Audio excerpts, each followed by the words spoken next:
To my channel Bhavani ఇంటి విలువలు. అప్పుడప్పుడు ఇంట్లో మన హస్బెండ్ కానీ మన పిల్లలు కానీ అడుగుతూ ఉంటారు, మమ్మీ ఈరోజు కర్రీ ఏంటి, ఓయ్ మన ఇంట్లో కర్రీ ఏంటి అని మన హస్బెండ్ కానీ మన పిల్లలు కానీ మనల్ని అడుగుతూ ఉంటారు. అప్పుడు మనం ఏం చేయాలో అర్థం కాని పరిస్థితిలో ఇలా ఒక్కసారి చేసి చూడండి. టేస్ట్ మాత్రం అదిరిపోతుంది. ఇంటింటి వాళ్ళు చాలా ఇష్టంగా తింటారు. ఇలా చేసి చూడండి. నేను ఒక 8 గుడ్లను తీసుకొని ఒక బౌల్ తీసుకొని గుడ్లనన్నిటిని పగలగొట్టి ఒక బౌల్లో వేసేసుకోవాలి. అందులో ఒక చిటికెడు ఉప్పుని చిటికెడు పసుపును వేసేసుకొని మొత్తము బీట్ చేసుకోవాలి. టేస్ట్ మాత్రం చాలా చాలా బాగుంటుందండి. మనం వండుకున్న చికెన్ మటన్ కర్రీ కంటే చాలా టేస్ట్గా ఉంటుంది. మొత్తము బీట్ చేసుకోవాలి. మొత్తం ఇలా చూడండి, నేను చూపిస్తున్నాను. అలా బీట్ చేసుకొని రెడీ చేసి పెట్టేసుకోవాలి. ఇప్పుడు స్టవ్ వెలిగించుకొని ప్యాన్ పెట్టేసుకోవాలి. ప్యాన్ వేడయ్యాక 2 పావుల వరకు ఆయిల్ వేసేసుకొని ఆమ్లెట్ లాగా మొత్తము పోసేసుకోవాలి. ఇది మంచిగా పొంగుతుంది. ఇలా పొంగేంత వరకు ఉడికించుకోవాలి. ఇప్పుడు దీన్ని ఉల్టా చేసుకోవాలి. నాకు ఇది చిన్నగా అయిపోయింది, కాస్త పెద్దగా ఉన్న దాంట్లో పోసేసుకోండి మీరు. ఇప్పుడు ఇలా ఉల్టా చేసుకున్నాక దీన్ని పీసెస్ లాగా కట్ చేసుకోవాలి.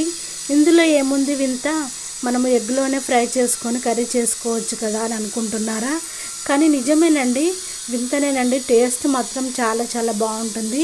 మీరు ఒక్కసారి చేసుకొని చూడండి. మీ పిల్లలు కానీ మీ హస్బెండ్ కానీ మిమ్మల్ని చాలా మెచ్చుకుంటారు.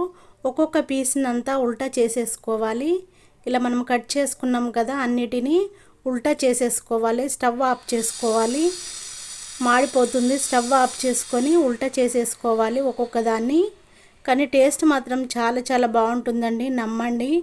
చేసి చూడండి. టేస్ట్ మాత్రం ఒక లెవెల్గా ఉంటుంది. ఇప్పుడు అన్నిటినీ ఉల్టా చేసి పక్కన పెట్టేసుకోవాలి. ఇదే స్టవ్ పైన ప్యాన్ పెట్టేసుకోవాలి. ప్యాన్ వేడయ్యాక ఒక 3 పావుల వరకు ఆయిల్ని వేసేసుకోవాలి. అంటే ఈ కర్రీకి మనకి 5 పావుల వరకు ఆయిల్ పట్టింది. ఫస్ట్ ఆమ్లెట్ వేయడానికి 2 పావులు, కర్రీకి 3 పావులు, మొత్తము 5 పావుల వరకు ఆయిల్ పట్టింది.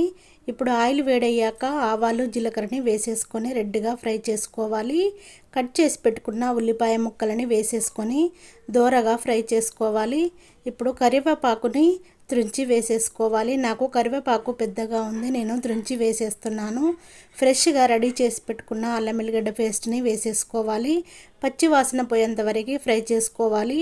1 స్పూను పసుపు వేసేసుకొని మొత్తము మిక్స్ అయ్యేలా కలుపుకోవాలి. ఇప్పుడు మనం కట్ చేసి పెట్టుకున్న టమాటా ముక్కలని వేసేసుకోవాలి. మొత్తము మిక్స్ అయ్యేలా కలుపుకొని ఇలాగే ఒక 5 మినిట్స్ వరకు ఉడికించుకోవాలి.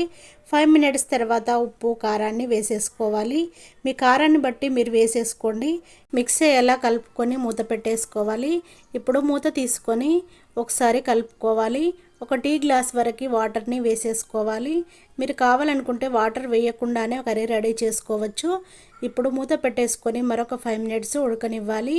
మనకి కర్రీ మంచిగా ఉడుకుతుంది. ఇప్పుడు ఇలా ఉడికే టైంలోనే మనము రెడీ చేసి పెట్టుకున్న ఎగ్ ఆమ్లెట్ని వేసేసుకోవాలి.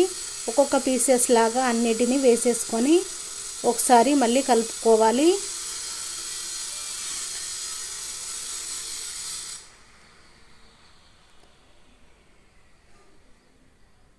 ధనియా పౌడరు 1.5 స్పూన్ వేసేసుకోవాలి. గరం మసాలా 1 స్పూన్ వేసేసుకొని మొత్తము మిక్స్ అయ్యేలా కలుపుకోవాలి. ఇప్పుడు మూత పెట్టేసుకొని మరొక 5 మినిట్స్ ఉడికించుకోవాలి. ఇప్పుడు మూత తీసుకొని కొత్తిమీరను చిన్నగా కట్ చేసి వేసేసుకోవాలి. కొత్తిమీర అంతా కలిసేలా కలుపుకోవాలి. ఇప్పుడు మూత పెట్టేసుకొని ఒక 2 మినిట్స్ వరకు ఉడకనివ్వాలి. ఇప్పుడు స్టవ్ ఆఫ్ చేసుకోవాలి.